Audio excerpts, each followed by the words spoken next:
नमामि धन्वन्तरिमादिदेवं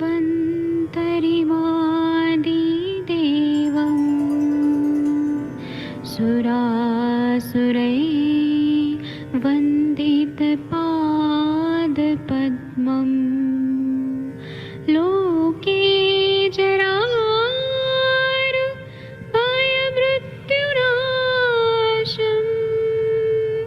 दातारमीशं विविधौषधीनां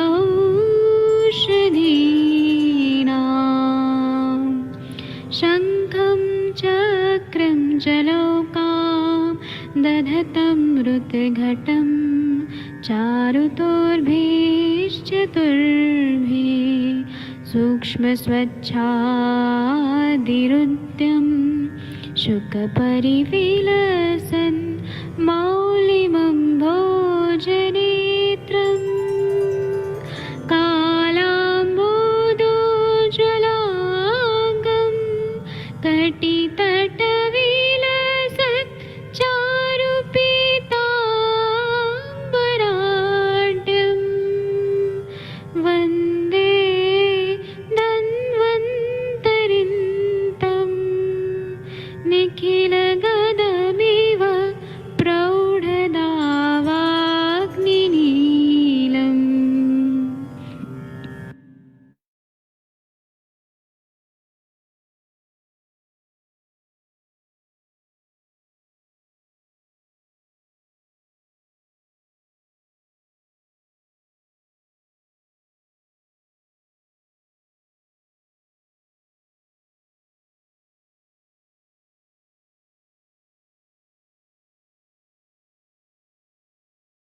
प्रणाम सभी लोगों को। मैं वैद्य अरविंद पाठक आप सभी लोगों का स्वागत करता हूं। सभी लोगों को कोटि कोटि प्रणाम करता हूं। आइए आज हम लोग जो शाम का सत्र है जिसमें हम लोग सुश्रुत संहिता पढ़ते हैं उसके लिए मैं सभी को आमंत्रित करता हूं, सभी का स्वागत करता हूं। मैं यहाँ पे कुछ लोगों को को होस्ट भी बना देता हूँ। अभी मुंबई में बहुत तेज तूफान आया है जिसकी वजह से पूरे महाराष्ट्र में बहुत तेज बारिश हो रही है, पुणे में भी हो रही है। और सुबह भी था तो सुबह तो ये नेटवर्क ही नहीं मिल रहा था।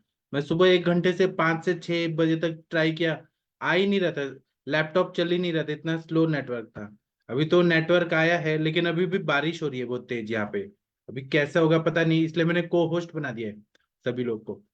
तो चलिए हम लोग ये पढ़ते हैं। मैं यहाँ पे अनम्यूट करने का ऑप्शन देता हूँ। और अभी तक हमने शुक्र को शुद्ध करने का सारा चिकित्सा हमने पढ़ा था। अब यहाँ पर हम लोग आर्तव की शुद्धि के लिए, क्योंकि 8 प्रकार के दोषों से दुष्ट हो जाता है आर्तव, तो उसकी चिकित्सा किस तरह से करना चाहिए ये हम लोग अभी पढ़ेंगे। शुक्र की शुद्धि अलग होती है, आर्तव की शुद्धि अलग होती है। तो 14 नंबर का जो श्लोक है ये कृपया सर पढ़ेंगे। महेंद्र सर आप अनम्यूट कर पा रहे हैं, या वीना मैम? नमस्कार जी। हाँ प्रणाम सर। विधिम उत्तरवस्त्यंतम कुर्याद आर्तव विशुद्धये। आर्तव चिकित्सा, आर्तव शुद्धि के लिए उत्तरवस्ती तक चिकित्सा करनी चाहिए। विमर्श, आर्तव शुद्धि के लिए भी शुक्र शुद्धि के समान यथा दोष वमन विरेचन आदि पंचकर्म करना चाहिए। जिस प्रकार का दोष हो उस प्रकार का पंचकर्मों में से कर्म करना चाहिए, किंतु उत्तर बस्ती सब प्रकार के आर्तव दोषों में देना चाहिए। उसी प्रकार बात हर द्रव्य मिलाकर उनका क्वाथ बनाकर निरू बस्ती और स्नेह मिलाकर स्निग्ध बस्ती देनी चाहिए। Thank you sir. बहुत अच्छा पढ़ा सर आपने। इसमें ये बोल रहे हैं कि आर्तव की शुद्धि करनी है। अब आर्तव जो है ये पूरा फीमेल रिप्रोडक्टिव सिस्टम से जो भी काम होता है उन सबको ये बैलेंस करने के लिए, उसमें हॉर्मोन्स भी आ गए, इस्ट्रोजन प्रोजेस्टेरोन भी आ गया, एंडोमेट्रियम लाइनिंग भी हो गया, फिर उसके बाद में पूरा गर्भाशय हो गया, सभी को शुद्ध करना है, अच्छा होना चाहिए। और जो हाइपोथैलेमिक पिट्यूटरी ओवेरियन नेक्सिस है उसको भी अच्छा करना है। तो ये सब किससे होता है? तो इसमें बोल रहे हैं वमन विरेचन लेके बस्ती नस्य रक्त मोक्षण जो भी जरूरी है उत्तर बस्ती तक चिकित्सा करना चाहिए। और इसमें विमर्श में बोल रहे हैं कि आर्तव शुद्धि के लिए शुद्ध शुक्र के समान यथा दोष, जैसा दोष है, जैसे कफ बढ़ा है तो वमन, पित्त बढ़ा है तो विरेचन, वात बढ़ा है तो बस्ती, ऐसा पंचकर्म आदि करना चाहिए। जिस प्रकार का दोष हो उस प्रकार के पंचकर्मों में से कर्म करना चाहिए, किंतु उत्तर बस्ती सब प्रकार के आर्तव दोषों में देना चाहिए। मतलब उत्तर बस्ती को कंपलसरी बोला है जो भी फीमेल इनफर्टिलिटी रहती है उसमें सभी को कंपलसरी करना है।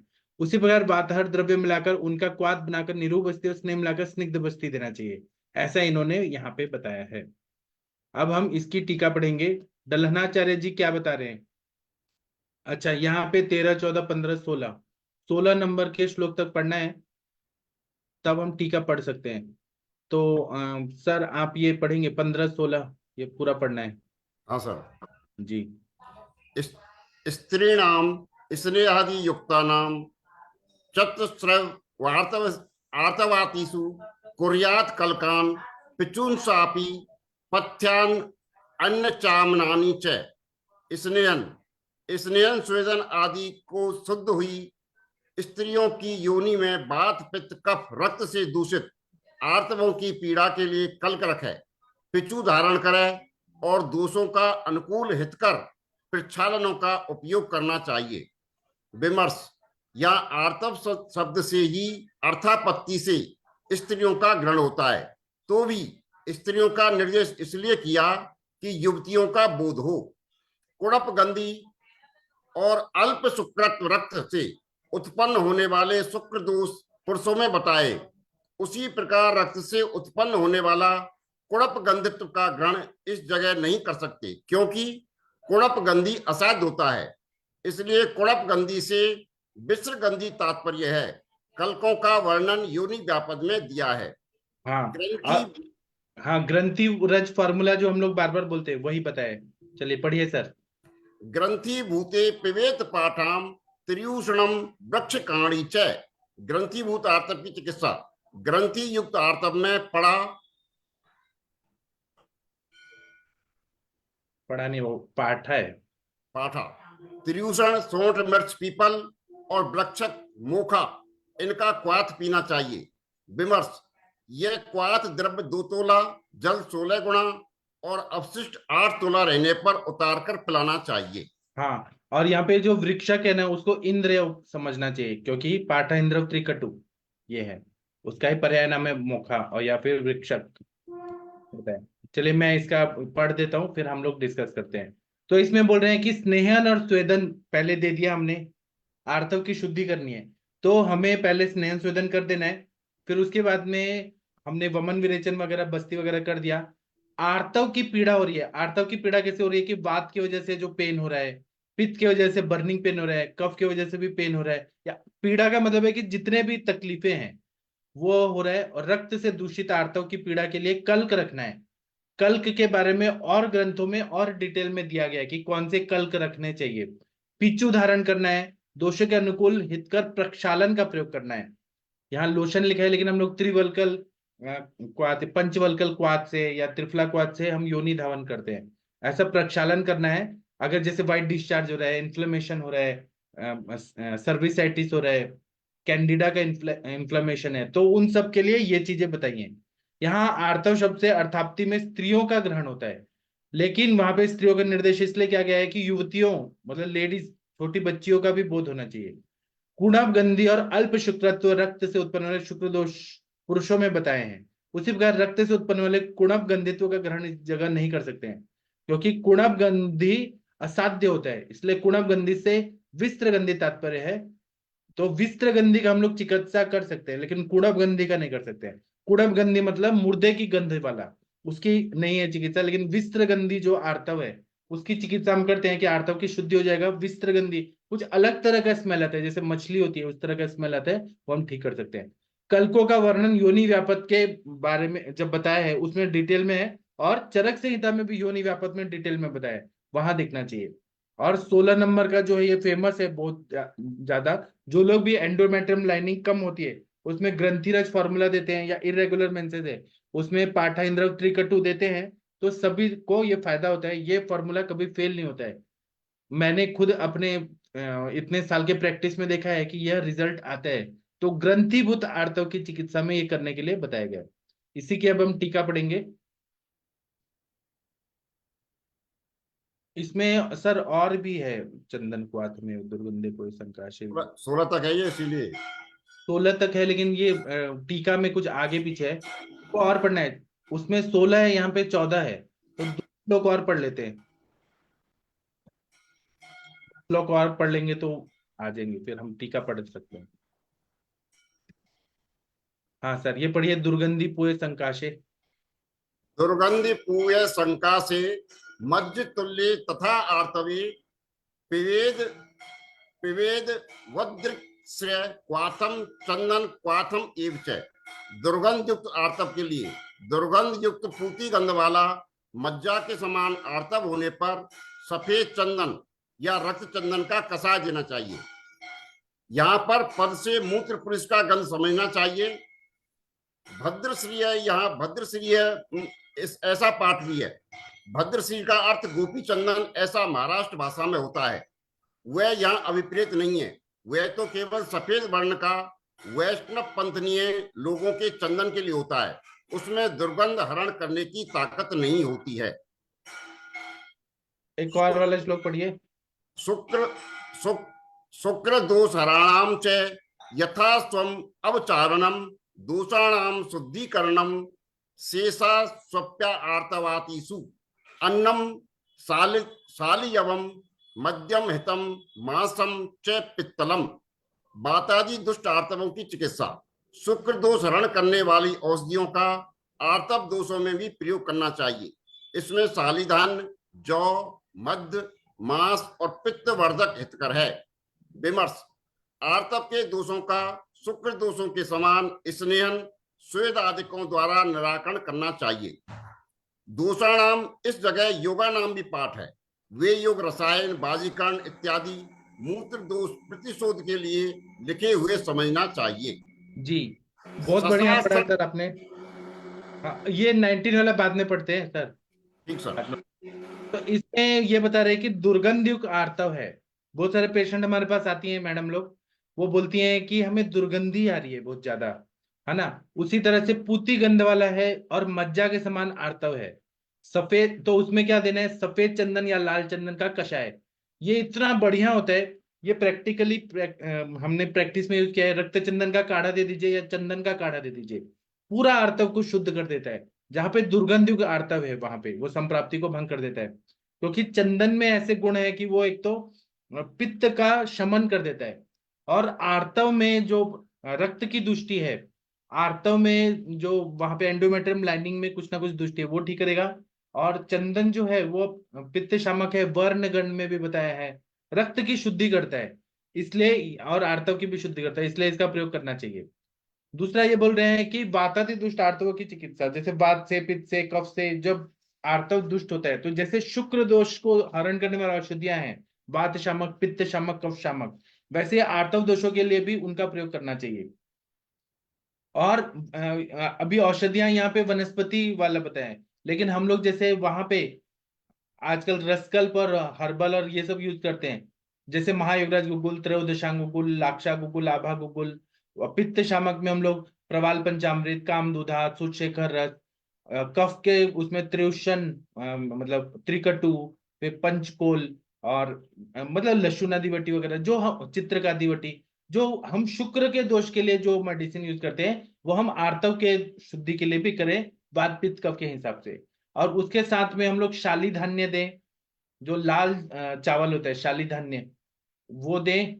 शाली धान्य तो बहुत ब्रॉड स्पेक्ट्रम है, वो दें। जौ दें, मध्य दें, मांस और पित्तवर्धक हितकर है। पित्तवर्धक मतलब यहाँ पे पित्त अगर क्षीण हो गया है तो पित्त को नॉर्मल करने वाली दवाइयां देनी है, तो वो बहुत अच्छा है। पित्त को प्रकुपित करके द्रव गुण और उष्ण तीक्ष्ण गुण बढ़ाना नहीं है। पित्त अगर क्षीण है तो नॉर्मल पित्त करना है। नॉर्मल पित्त होगा तो रक्त भी बढ़ेगा। तो नॉर्मल पित्त बढ़ाने वाली दवाइयां क्या है, तो जैसे कि आंवला है, अम्ल रसात्मक द्रव्य है, फिर अनार है, दाड़िम है, वो सब क्या करते हैं, पित्त को नॉर्मल करते हैं, बैलेंस करते हैं, पित्त को बढ़ाते हैं और रक्त को भी बढ़ाते हैं। ऐसा औषधियां हमें देना है। तो आर्तव के दोषों का शुक्र दोष में स्नेह शोधन के द्वारा वमन विरेचन बस्ती नस्य रक्त मोक्षण करना चाहिए। और दोषाणाम इधर योगा नाम बोला है। अब ये योग में रसायन का भी प्रयोग करना है, वाजीकरण का भी करना है। अब आप लोग बोलेंगे कि लेडीज में वाजीकरण की क्या जरूरत है, तो आजकल आप लोग देखिएगा कि जो 35 के बाद की जो पेशेंट आती हैं वो लोग बोलती हैं लॉस ऑफ लिबिडो है, सेक्सुअल इच्छाएं ही नहीं होती है उनको, मतलब जैसा काम और लाइफस्टाइल वगैरह जो हो रहा है उसकी वजह से स्त्रियों को भी हमें वाजीकरण औषधियां देनी पड़ रही है, जो लिबिडो को इंक्रीज करे। अगर लिबिडो इंक्रीज नहीं होगा तो उसके दुष्परिणाम शरीर में हो जाते हैं। कोई भी चीज साम्य अवस्था में रहना चाहिए। और इत्यादि मूत्र दोष प्रतिषेध के लिए जो बताया गया है, अब मूत्र अगर खराब आ रहा है, जैसे कि प्रमेह में हम लोग देखेंगे तो वहां पे कफज वाले जो है मूत्र दोष, उसमें 10 टाइप है, पित्तज वाले 6 टाइप है, वातज वाले 4 टाइप है। तो वैसे ही वहां पे जो चिकित्सा बताई वो यहाँ पर भी प्रयोग करना चाहिए। तो इससे क्या होगा, मूत्र अगर अच्छा होगा उसका इफेक्ट रक्त पे पड़ेगा, मूत्र अगर अच्छा होगा उसका इफेक्ट आर्तव पे पड़ेगा, उसका इफेक्ट पित्त पे पड़ेगा, उसका इफेक्ट रक्त पे, सभी पे पड़ेगा जो भी जलीय धातु हमारे शरीर में है। इसलिए मूत्र दोष का जो चिकित्सा बताया है, मूत्र दोष प्रतिषेध अध्याय उत्तर तंत्र में बताया गया है, उत्तर स्थान में इसमें बताया है सुश्रुत संहिता में, वहां से निकाल के यहाँ पे प्रयोग करना चाहिए। अब हम इसकी टीका पढ़ेंगे। जी, डॉक्टर वीना मैम आप हैं, आप ये टीका पढ़ सकती हैं। उत्तरबस्त्यान्तम् उत्तरबस्त्य अवसान तत्र यथा दोषं वमनादि उत्तरबस्तिः पुनः सर्वेष्वेव वातादिहरत्वार्थस्नेहाभ्यां नैरूढिकः नैहिकश्च आर्तवग्रहणादेव स्त्रीग्रहणे लब्ध्वे पुनः स्त्रीग्रहणं समत्वागत प्रापरणार्थं चतस् चतस्रुषु इति वातपित्तश्लेष्म शोणितकृतासु गयितु चतुस्रुष्वि चतुस्रुष्वित्यत्र चतुर्थी शोणितप्रकृति भूत विस्त्रगंधी शोणिता आर्तववार्ति मन्यते तस्या एव साध्यत्वात् न तु कुपणगंध आर्तववर्ति तस्या वक्षमाणत्वात् कल्कादयस्तु योनिव्यापत्सु कथिता वातादिदोषहरद्रव्यकृताः आचमन यो निष्प्रक्षालनो योनि प्रक्षालन उदकं तथापि वातादिदोषहर द्रव्यकृतं ग्रंथित्यादि दुर्गंधी पूय संकाशे पूतिगंध पूयोपमे कफपित्तदुष्टे इत्यर्थः मज्जतुल्य मज्जतुल्ये त्रिदोषमलिने तथा शब्दार्थ नहीं तथा शब्द दुर्गंधी इत्यत्रापि योजनीयम्। अभी पता चला कि डलहन जी भी गई का उल्लेख कर रहे हैं यहाँ पे, गई ने जो चीजें बताई हैं। चलिए पढ़िए आगे। तेन मूत्र मूत्र पुरुष गंधी इति गम्यते गई तु अत्र दुर्गंधिनी कुणपगंधिनी पूय संकाशे पूति पूयोपमे मज्जतुल्ये त्रिदोषमलिने इति व्याख्याति क्षीणञ्च प्रागुक्तमित्यग्रे सूचयिष्यति। अत्र कुणपादीनां पञ्चानां साध्यानामपि नयनार्थ चिकित्सित प्रतिपादन न तु सर्वथा सिद्ध्यर्थम तेषाम् असाध्यत्वात् भद्रश्रियं चंदनम रक्तचंदनम गयी तु भद्रश्रिय श्वेतचंदनम चंदनम गोशीर्षाख्य चंदनम तस्य हि गंधापहरण शक्तेः अभावात् वातादिदुष्टार्तव वर्तिषु अन्यम् अपि चिकित्साम् इति देशेन निर्देशनाः शुक्रदोषहरणाम् इत्यादि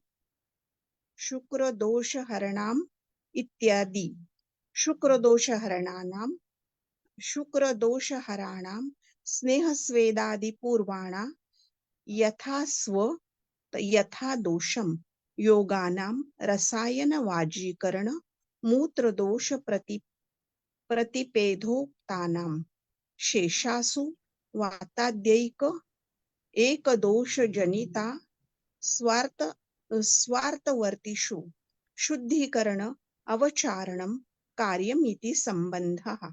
अन्येषाम् आर्तवदुष्टानां पथ्यम् आह अन्नमित्यादि अन्नं भोजनार्थम। जी बहुत बढ़िया पढ़ा आपने मैम। अभी इसका मैं सब चीज बताता हूँ।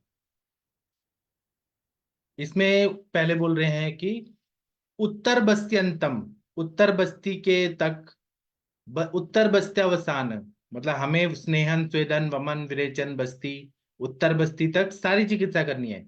रक्त मोक्षण करने की जरूरत है वो भी करें। तत्र यथा दोषम वमन आदि, जैसा जैसा दोष है उसमें वमन आदि दे, वमन दे, विरेचन दे, बस्ती दे, नस्य दे, रक्त मोक्षण करें और उत्तर बस्ती वगैरह करें। लेकिन साथ में इन्होंने उत्तर बस्ती पुनः सर्वेशु एव, उत्तर बस्ती तो सारे आर्तव दोषों में देना ही है, सर्वेशु एव कंपल्सरी देना है। वातादि हर क्वाथ स्नेहाभ्यम नैरोडिक स्नेहिकश्च, वातादि हर जो क्वाथ है और उसका हमें निरूह देना है। और स्नेह है जो वात शामक तेल है, जैसे शीर बला, सहचरादि तेल, धन्वंतर तेल, माश बलादि तेल, चंदन बला, लाक्षादि तेल, जैसा जैसा वात पित्त कफ को दूर करने वाले औषधियां हैं, या वात पित्त पित्त कफ वात कफ, या फिर त्रिदोष को शमन करने वाले जैसे स्नेह सिद्ध करके हम देते हैं, उसका अनुवासन बस्ती देना है। उसी तरह से आर्तव ग्रहणादेव, स्त्री ग्रहणे, जब हम आर्तव का ग्रहण करते हैं तो वहां पे स्त्री का ग्रहण करना चाहिए। लब्धे पुनः स्त्री ग्रहणम, जब हम उसके बाद में स्त्री का ग्रहण, ऐसे स्त्री शब्द बोलते हैं तो समत्वागत यौवन प्रापरणार्थम, मतलब सभी जो यौवनावस्था प्राप्त कर चुकी हैं, जिनका प्यूबरिटी की वजह से ये मेंस्ट्रुएशन साइकिल शुरू हो गया है, यौवनावस्था में आ गई हैं, वो सभी को इसमें लेना चाहिए, ये अर्थ है। स्त्री शब्द मतलब प्यूबरिटी से मेनोपॉज तक जितनी भी स्त्रियां हैं जिनको यौवनावस्था आ गई है उनको ग्रहण करना चाहिए। चतुस्त्रेषु इति, यहाँ पे सप्तमी बहुवचन, मतलब वात पित्त कफ, इसमें चतुस्त्रिषु जो शब्द ऊपर बताया है श्लोक में, उसमें वात पित्त श्लेष्मा और शोणित कृतासु, वात से, पित्त से, कफ से और रक्त से जितने भी लोग हैं दूषित हुए आर्तव है उनको हमें लेना चाहिए। गई तु, गई नाम के जो ऋषि हैं उन्होंने अपने ग्रंथ में क्या लिखा है, चतुस्त्रिषु इत्यत्र, मतलब वात पित्त कफ से यहाँ पे अत्र में ही बोल रहे हैं, चतुर्थी शोणित प्रकृति भूत, मतलब जहां पे आर्तव दृष्टि हो रही है वहां पे रक्त की दृष्टि शोणित प्रकृति वाला जो है, भूत विस्त्र गंधी शोणित आर्तव आरती मन्यते, जहां पे विस्त्र गंधी हो रहा है, अति गंधित्व आ रहा है और शोणित आर्तव है, जैसे रक्तजा योनि व्यापत बताया है, वहां पे बहुत ज्यादा हैवी मेंसेस आ रहे हैं और दूषित रक्त आ रहे हैं, विस्त्र गंधी आ रहा है, उसको हमें समझना चाहिए। तस्या एवं साध्यत्वात्, वह साध्य रहता है, न तो कुणब ग्रंथ्यार्तव आरती तस्य वक्ष्यमाणत्व, तो कुणब गंधी जो है वह आर्तव नहीं होता है साध्य। कुणब गंधी जो रहता है जो मुर्दे की तरह गंध वाला होता है, वहां पे इतनी गंदी पैथोलॉजी होती है अंदर, मतलब गर्भाशय के अंदर, कि मुर्दे का डेड बॉडी जैसा स्मेल आ रहा है, ऐसा आर्तव आ रहा है, उसकी चिकित्सा साध्य नहीं होती है। उसमें हम कृच्छ साध्य समझ के चिकित्सा करते हैं, लेकिन हर समय वो साध्य होगी ऐसा नहीं है। ऐसा वक्ष्यमाणत्वात्, ऐसा तो कहा गया है पहले ही। कल्कादयस्तु योनि व्यापत्सु कथिता वातादि दोष हर द्रव्य कृता, कल्क आदि का जो चिकित्सा है, कल्क आदि का चिकित्सा योनि व्यापत में कहा है, जो वातादि दोष हर द्रव्य से बनाया हुआ है। अब कल्क आदय का मतलब यह है कि कल्क का प्रयोग करें, योनि पीछू का प्रयोग करें, प्रक्षालन योनि प्रक्षालन का प्रयोग करें, धूप करें, धूपन करें, योनि धूपन, ये सब योनि व्यापत में कहा है। और जो वात पित्त कफ आदि दोष से, जो वात पित्त पित्त कफ वात कफ, इन सब से उनको हरने वाले जो द्रव्यों से बनाया हुआ होता है, उससे हमें कल्क, पीचू और योनि प्रक्षालन, योनि धूपन आदि को करना है, जो योनि व्यापत में कहा है। आचमन योनि प्रक्षालन तदपि वातादि दोष हर द्रव्य कृतम, योनि का आचमन करना मतलब योनि का प्रक्षालन करना, योनि में काढ़े से ऐसे मतलब आचमन करना, प्रक्षालन धोना, यह भी है वो वातादि दोष हर कृत द्रव्य के तम, वातादि दोषों को दूर करने वाले जो द्रव्य है उनसे ही बनाना चाहिए।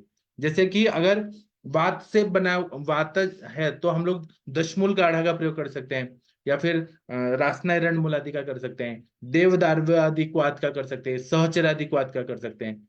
पित्त वाले अगर हैं तो काकोल्य आदि गण वाले कर सकते हैं, या फिर चंदन से कर सकते हैं। या तिक्त रसात्मक काढ़े जो हैं, जैसे पटोल है, मुस्ता है, किरातिक्त है, नीम है, नीम की छाल से जो तिक्त रसात्मक मधुर तिक्त कषाय रसात्मक द्रव्य है उनसे योनि प्रक्षालन कर सकते हैं।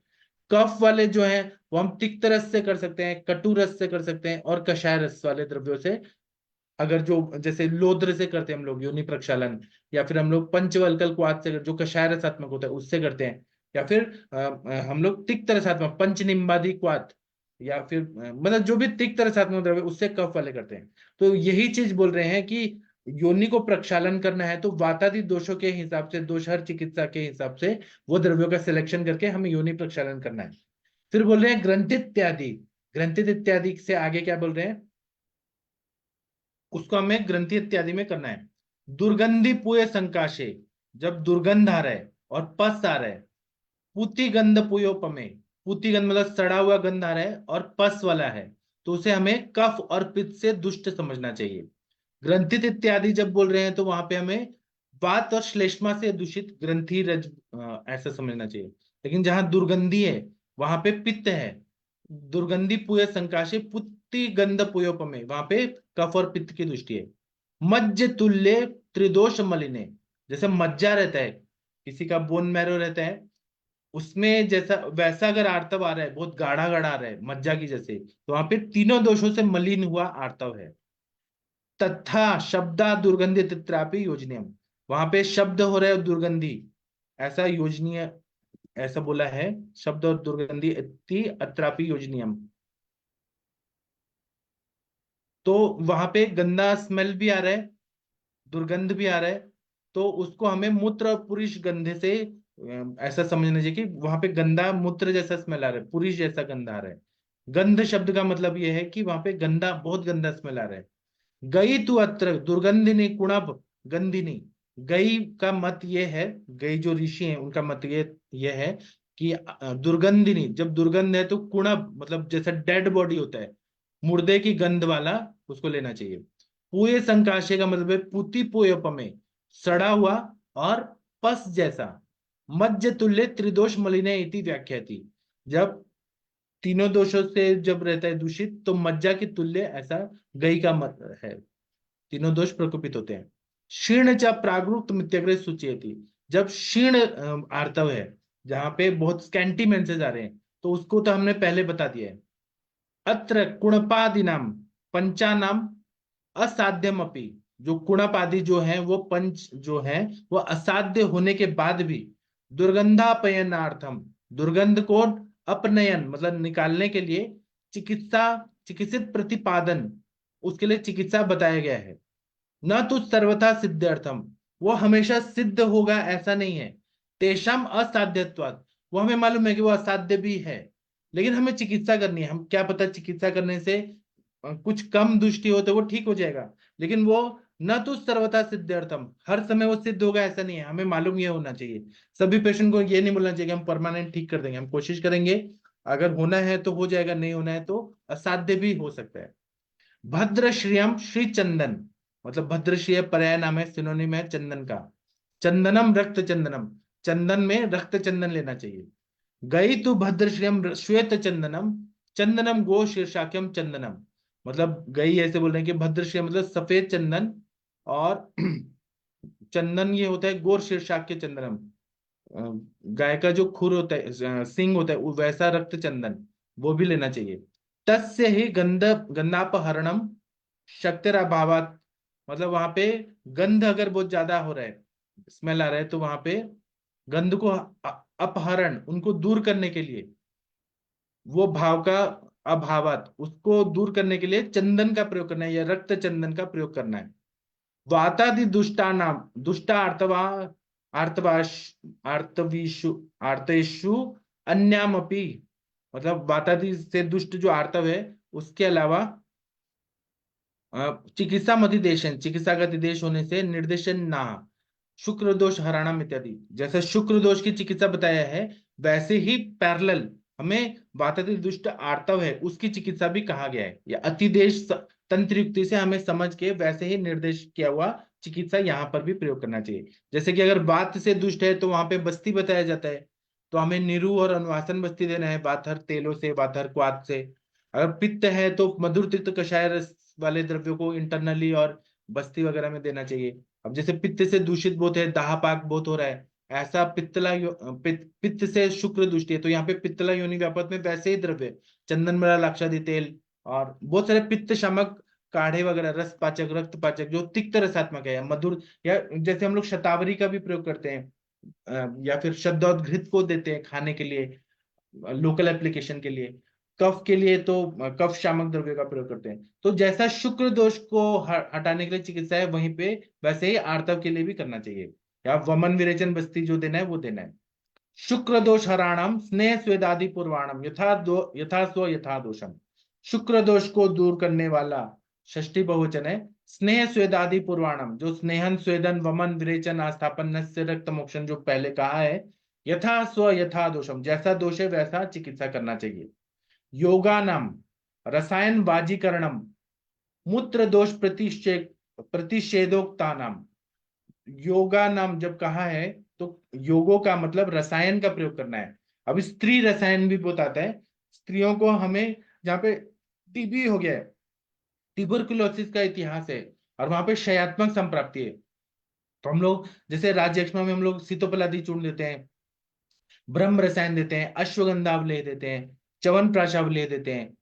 तो वैसे ही यहाँ पर भी युक्तिपूर्वक त्रिफला रसायन, अभ्यामल की रसायन, लौह रसायन, शिला जतु रसायन, जो भी रसायन का प्रयोग हम लोग करते हैं वो उनका प्रयोग करना है, और वाजीकरण का भी प्रयोग करना है। और मूत्र दोष प्रतिषेधोक्ता नाम, मूत्र दोष प्रतिषेध नाम का अध्याय बताया है उत्तर स्थान में, उसके सारे द्रव्यों का प्रयोग यहाँ करते हैं। तो अपान की दृष्टि ठीक होती है, मूत्र अच्छा होगा तो उसका इफेक्ट पुरुष पे होगा, आर्तव पे होगा, उन सबका यहाँ पे प्रयोग करना है। शेषाशु वाताद्यक एक एक दोष जनिता स्वार्था वार्तिशु। उसी तरह से आदि जो शेष बचे हुए हैं उसमें वात आदि के हिसाब से एक एक दोष जनित, मतलब वात से, पित्त से, कफ से एक एक दोष जनित जो है स्वार्थव वार्तिशु, जो आर्तव के दोष हैं, जो भी व्याधि है उसकी चिकित्सा करनी चाहिए। शुद्धिकरण अवचारणम कार्यमिति संबंध। शुद्धिकरण का मतलब यह है कि वहां पे हम जो भी चिकित्सा करें वो अपने आर्तव को शुद्ध करना है, ऐसा कार्यमिति, ऐसा संबंध है। अन्येषाम आर्तव दुष्टानाम पथ्यमा। अन्य और बता रहे हैं कि अन्न इत्यादि से भी हम लोग उसको, मतलब आहार और विहार से भी हम उसको ठीक कर सकते हैं। तो आहार में हम लोग शाली चावल बताया, मध्य बताया, और जो भी मेडिसिन है आहार के रूप में देके भी हम लोग चिकित्सा करते हैं। अन्नम भोजनार्थम, अन्न मतलब खाने के लिए जो दिया जाता है, अगर अच्छा खाना देंगे तो अच्छा रस धातु बनेगा, अच्छा रक्त बनेगा, तो वो आर्तव भी अच्छा बनेगा।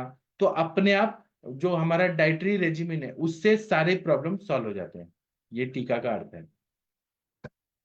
आप लोगों को कुछ बात करना है तो कर सकते हैं, नहीं करना है तो आप लोग बोलिए।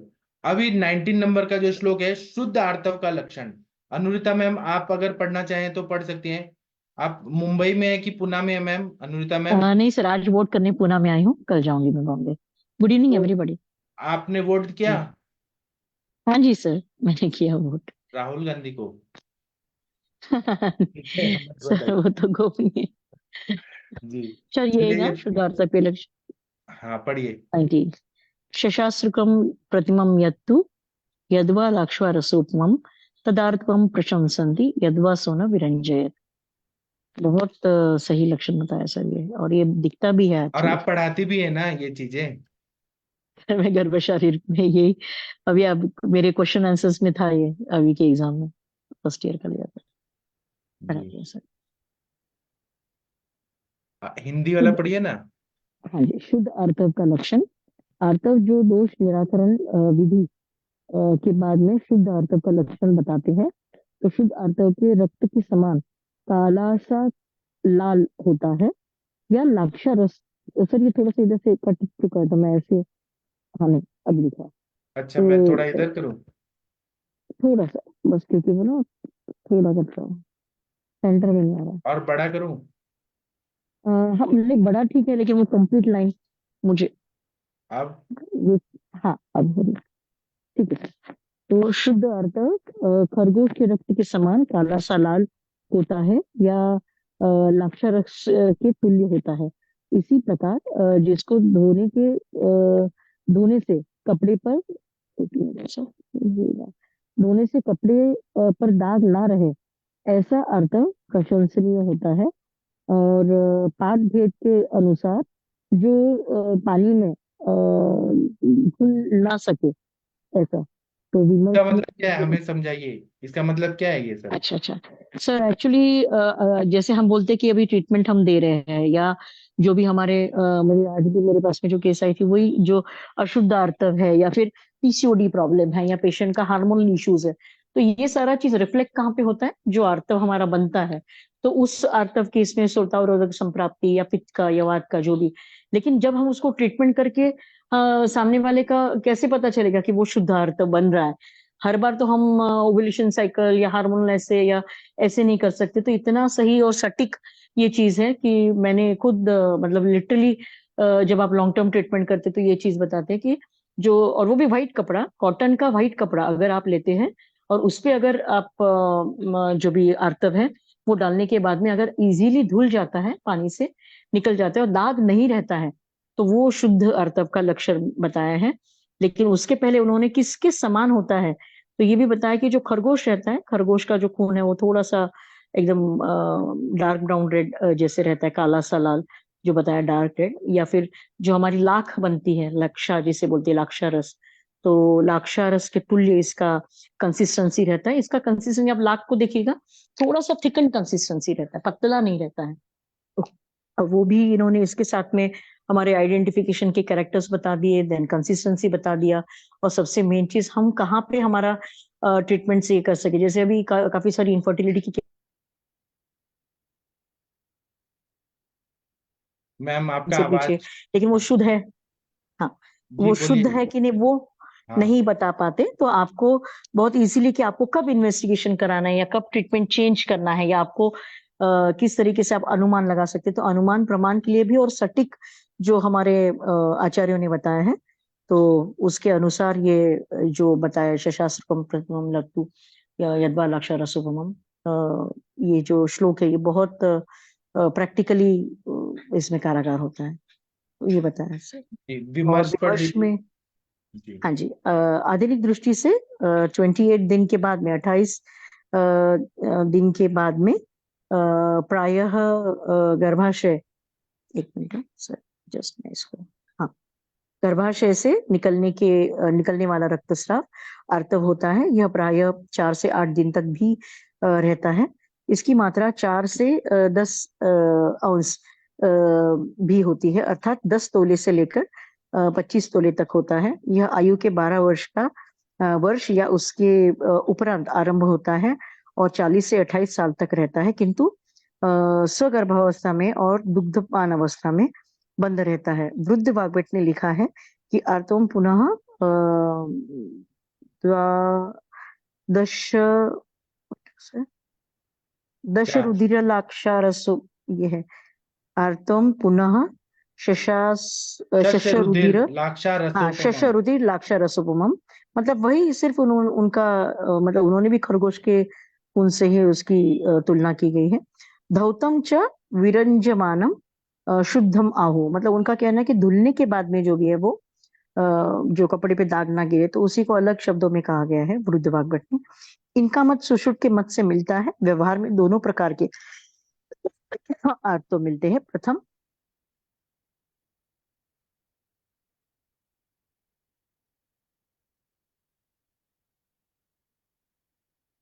आपका आवाज चला गया, किसी को सुनाई दे रहा है? अनुरिता मैम का आवाज आ रहा है क्या किसी को?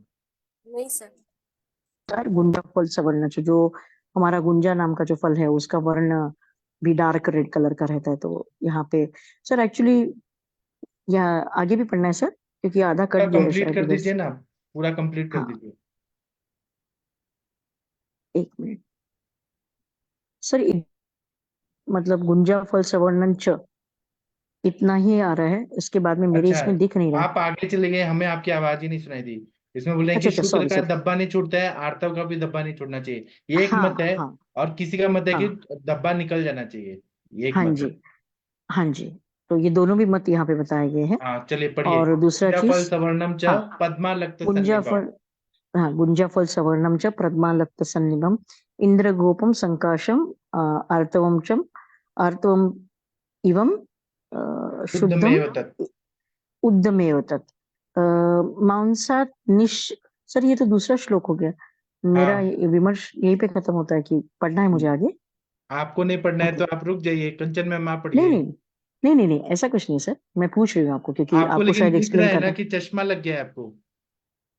नहीं सर, मैं जस्ट अभी आ रही हूँ बारिश में से भीग के, हाँ, तो थोड़ा थोड़ा सा। सही तो है, पढ़ दीजिए। मासा ठीक है। निष्पन्न छर्दार्थी मासा निष्पन्न छर्दाम छर्दान दाहार्थी हार दाहार्ती पंचरसान अनुबंधी च नई पंचरात्रानुबंधी च पंचरात्रा। पंचरात्रानुबंधी च।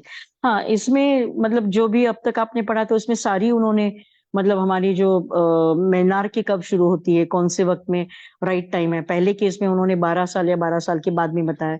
फिर मेनार के जो भी है वो उन्होंने वक्त जो बताया वो 46 टू 48 एज तक अर्तव काल रहता है, उसके बाद में अर्तवनाश होता है। ऐसे उन्होंने ये सारी कैरेक्टर्स नॉर्मल जो ये तो बताया ही है इन्होंने। हाँ गुंजा फल हाँ सवर्णम, गुंजाफल के गुंजा फल के जैसा पद्मालक्त सन्निभम, जो लाल कमल होता है, पद्म मतलब वैसा होना चाहिए, लाल रंग का। और आलक्त, जो आलता लगाते हैं नॉर्थ इंडिया में, यूपी बिहार में जो आलता का पैरों में लगाते हैं, वैसा होना चाहिए। हम्म या फिर हम्म इंद्रगोप के कीड़ा की जैसा रंग वाला, ऐसा शुद्ध आर्तव होता है। हम्म। फिर ये है मासा लक्षण। निपिश्च दाहार्थी, एक एक महीने के बाद आने वाला, या 28 डेज के हम्म बाद आने वाला। हम्म। पंचरात्रानुबंधी, 5 दिन तक आने वाला। नैवाति बहुला अति अल्पम मार्दवम शुद्ध मादेशे, मतलब बहुत ज्यादा बहुल नहीं होना चाहिए और ना अल्प और होना अल्प चाहिए। नहीं होना चाहिए। हाँ। ये लक्षण बताया उन्होंने प्रॉपर लक्षण के फॉर्मेट में। अर्थात जो गुंजाफल या गुंगची और लाल कमल का आलता लाक्षारस अथवा वीर बहुटी करके उन्होंने बताया कि समान वर्ण वाला हो उसे शुद्ध अर्थ समझना चाहिए। और महीने के हर मतलब और महीने के बाद निकलने वाला पिछलता से रहित जलन और पीठ। ये बहुत भले 3 शब्दों का है सर, लेकिन कुछ लोग बोलते हैं कि नहीं नहीं एकदम नॉर्मल मेंसेस है। सर ये उसके लिए इतना कारागार रहता है क्योंकि यहाँ पे टिपिकल स्पेसिफिक बताया कि पिछलता रहित होना चाहिए। उसके बाद में जिसे बोलते हैं जलन और पीड़ा से शून्य होना चाहिए और 5 दिन रहने वाला होना चाहिए। अभी 5 दिन वाला तो छोड़ दीजिए सर, ये काल बाह्य हो गया आजकल केस में। लेकिन कुछ लोगों का जो भी है ना वो बोलते हैं उनको पेन नॉर्मल लगता है, एक आध दूसरा कोलिनियस प्लाज्मिडोन खाना मतलब नॉर्मल लगता है और बोलती है कि हमें नॉर्मल मेंसेस आता है। तो हमारे ग्रंथों के हिसाब से अगर हम लेंगे तो भले ही वहां पे बहुत बड़ी कोई पैथोलॉजी सोनोग्राफी इसमें नहीं दिखे या फिर बड़ा कुछ अगर आर्तव दोष है वो आपको नहीं क्लासिफाई करते, फिर भी आपको ये समझ जाना चाहिए कि अगर उसकी आर्तव दृष्टि शुरुआत हो चुकी है तो कल को जाके वो जो भी अंत पुष्प या बहिर्पुष्प इसके ऊपर रिफ्लेक्ट हो सकती है। तो this is not a good sign कि अगर वो पिछिल है या फिर जलन के साथ में है या फिर पीड़ा हो रही है तो ये शुद्ध आर्तव का लक्षण नहीं बताया हमारे यहाँ पे। शुद्ध आर्तव कैसे होना चाहिए इसका स्पेसिफिक बताया गया है। 5 दिन रहने वाला या जो परिणाम से अत्यधिक और न्यून न हो उसे शुद्ध समझना उसे शुद्ध समझना चाहिए। और आर्तव काल समाप्त होने के बाद जो स्निग्ध शुक्र कीटाणु के साथ मिलने मतलब ओवा शुक्र कीटाणु से हाँ मिलने के लिए उत्सुक होता है। हाँ हाँ, शुक्र कीटाणु के साथ मिलने मतलब के लिए उत्सुक फर्टिलाइजेशन के होता लिए है। वो होता हाँ है, हाँ, जी, रेडी फॉर। कंसीव करने के लिए। इसलिए यह काल गर्भाधान के लिए योग्य माना गया है। हाँ, तो इन्होंने अभी क्या है ना गर्भाधान विधि कि भी पहले के जमाने में सिजेरियन नहीं होता था। क्यों नहीं होता था? कि जब प्रेगनेंसी रहती थी ना, बराबर तो सासू माँ क्या करती थी, अपनी बहुओं को बोलती थी कि चक्की पीसो, गेहूं का चक्की पीसो, और ऊपर से मसाला जो था वो पत्थर पे घिसना है। तो इतना एक्सरसाइज होता था, पेट के सारे मसल्स और पूरी बॉडी के मसल्स। बराबर। तो कभी भी सीजरियन नहीं होता था। आजकल सीजरियन क्यों होता है? क्योंकि एक्सरसाइज ही नहीं है, कुछ भी नहीं है। और अब पहले के जमाने में मेंसेस भी ऐसे ही होता था, बिना पेन के और बिना जलन के, और 5 दिन तक अच्छा से होता था। और पहले के जमाने में बच्चे भी ज्यादा होते थे, तो वो स्वस्थ होते थे सारे बच्चे। जी। अभी इसकी टीका पढ़ना है। आप यस सर। अनुष्का मैम, कैसा लगा आपको ये पढ़ के, या आप बच्चों को अरे पढ़ाएं सर क्या? बिल्कुल सर, बहुत अच्छा लगा, क्योंकि ये मेरा फेवरेट टॉपिक है जो चल रहा है, लेकिन प्रैक्टिस में भी सर मिलता है। अभी आज तो ऐसा केस आ गया था सर मेरे पास में, मैं 9 बजे के सेशन में अगर आती हूँ तो पक्का बताऊंगी। मतलब कितना क्लिष्ट रहता है, सारी चीजें कितनी इंटीग्रेट रहती है, और लोग 5-5, 10-10, 20-20 साल दवाई लेके उसके बावजूद उनका इनफर्टिलिटी केस नहीं सॉल्व होता, और बच्चों का मतलब लोगों का लाइफ खराब हो जाता है। अगर ये सारी चीजें फिर अगर हमें आजकल गायनेकोलॉजिस्ट भी तो महान है ना। वो पहले क्या करते हैं, कॉन्ट्रासेप्टिव पिल्स खिला देते हैं पहले तो, कि पहले बच्चा नहीं होना बराबर। चाहिए। फिर उसके बाद में वो लोग क्या करते हैं, मेंसेस को आगे पीछे करने की दवाइयां देते हैं, हॉर्मोन्स। उससे बॉडी में कितना होता है। फिर अगर मिस सारा कैरेज हुआ तो डीएनसी करते हैं जबरदस्ती। कितना बात का प्रकोप हो रहा है, हार्मोन से खेला जाता है। सर एक्चुअली एडिनोमाइकोसिस इनफर्टिलिटी तक कैसे जाता है, ऐसी केस मेरे पास में आई थी at the age of 48। And मतलब ऐसे है कि ये जो आप बता रहे हैं ना सर, इसमें या हमारे ग्रंथों में जो बताया, उसको अगर हम सिस्टमेटिकली करें तो हमें पता चलता है सर, सब कुछ अपाना अवरोध, सब कुछ कॉन्स्टिपेशन से शुरुआत होता है। लेकिन वो कॉन्स्टिपेशन या मलावरोध या सही वक्त पे मोशन नहीं होना, इसको हम कितना लाइटली लेते हैं कि वो कहाँ तक संप्राप्ति पहुंच जाती, किसी की रक्तगत होती, किसी की, या फिर ये जो आर्तव दृष्टि है वो वहां तक पहुंच जाती है। मतलब नॉर्मल समझते हैं लोग सर, क्लॉट आना नॉर्मल समझते हैं, पेन होना नॉर्मल समझते हैं, या फिर क्या 2 ही दिन तो पेन होता है, फिर चौथे दिन तीसरे दिन ठीक हो जाता है, ऐसे बोलते हैं। लेकिन हमें ये बहुत रिलक्टेंट होना चाहिए कि no, this is not normal, you have to take a treatment. और जैसे अवरोध दूर होता है, अपान की दृष्टि दूर हो जाती है, अपान का पूरा क्षेत्र, और उसके साथ में आपको अलाइड चीजें दिखती है सर। जब भी दृष्टि दिखेगी ना आर्तव की, वो पक्का बताएंगे पैर दर्द होते हैं, पक्का बताएंगे कमर दर्द होती है। लेकिन हम ग्रंथ इतने अच्छे नहीं पढ़े रहते, तो हम पेन किलर अलग लेते हैं, बाकी का चीज अलग लेते हैं, और फिर बाकी का सारी संप्राप्ति ही वो ये हो जाती है। और जी। आजकल तो सर ऐसे है कि नॉर्मल डिलीवरी छोड़िए, नॉर्मल कंसीविंग बहुत दूर की बात है, नॉर्मल मेंसेस के लिए और पीसीओडी ना होने के लिए भी लोगों के पास में सोचने के लिए टाइम नहीं। 30 एज तक पीसीओडी होता है, फिर उसके बाद में शादी कर लेते, फिर वो इनफर्टिलिटी में कन्वर्ट होते हैं, और उसको ट्रीट भी नहीं करते, क्योंकि उनको नाइट शिफ्ट चेंज नहीं करनी है, उनको जल्दी नींद नहीं आती, उनको मोबाइल भी देखना है। ये सारे हेतु होते हैं, लेकिन वो हेतु को सीरियसली नहीं लेते हैं, और सीधा खुद होके ऑप्शन देते हैं कि सेरोगेसी करेंगे, इंट्रो आईवीएफ के पास में जाएंगे। आजकल तो मेल बेबी के लिए भी सीधा आईवीएफ वालों ने शायद वेलकम खोल दिया। I was shock to hear that sir, कि मेरे पास में पूसवन विधि के लिए आया तो मैंने रिजेक्ट किया। उनके हस्बैंड ने, वो भले मेरे आयुर्वेद के मुंह पे तमाचा था कि मैडम आपने पूसवन विधि के लिए नहीं बोला, लेकिन आईवीएफ वालों ने तो बोल दिया कि वो बॉय बेबी देंगे। अब सोचिए सर, मैं यहाँ पे कहाँ गलत हूँ? मैं शास्त्रों को फॉलो करती हूँ, सब कुछ है, लेकिन हमें नियम लीगलिटीज में भी रहना है। लेकिन आईवीएफ वाले के लिए कोई लीगल ये नहीं है सर, वो गारंटी दे देते, because it is everything is in to their hand. भले वो अभी जाने दीजिए वहां की इल फैक्टर्स बताते हैं। तो ऐसे केस मेरे पास में पिछले महीने आके गया, and they were ready to give as much as money you ask, but मैंने वो नहीं लिया था केस को, सॉन्ग दीजिए। अच्छा, क्या आपने क्यों पाप करना है ये सब चीज? मैं नहीं होती सर पाप ये का इसमें। ये पुण्य मिले, पाप कर्म करके क्यों पैसा कमाना है? जी। ठीक है, आप ये 3 लाइन संस्कृत पढ़ सकते हैं क्या, कि मैं किसी और को बोलूं? नहीं नहीं सर, 3 लाइन पढ़ देती हूँ ना। कौन सी लाइन पढ़ बताइए। ये पढ़िए, 17 के नीचे वाली, 17 नंबर के श्लोक के नीचे वाली। दलहनाचार्य जी ने निबंध संग्रह हाँ नाम जी। की क्या लिखी है, वो है निबंध संग्रह दलनाचार्य जी का। अदुष्टार्थव लक्षणम माह। अदुष्टावर्ध, हाँ। एक हाँ, अभी आ एक गया मिनट में सर। और बड़ा कर देता हूँ आपके लिए। हाँ हाँ, थोड़ा सा सर, क्योंकि वो कटता है ना, तो मुझे इधर उधर हिलाना पड़ता है, फिर वो गलत पड़ा जाता है। हाँ। बिल्कुल, थैंक यू सर।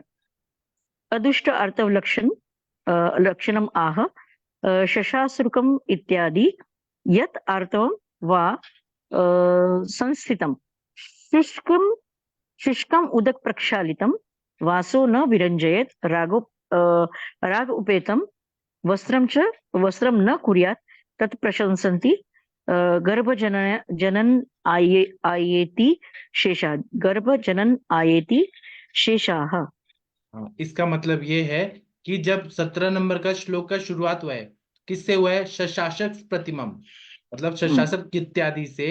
अदुष्टार्थव लक्षणम महा, जो दुष्ट आर्तव नहीं है, मतलब शुद्ध आर्तव के लक्षण आह, मतलब कहा है।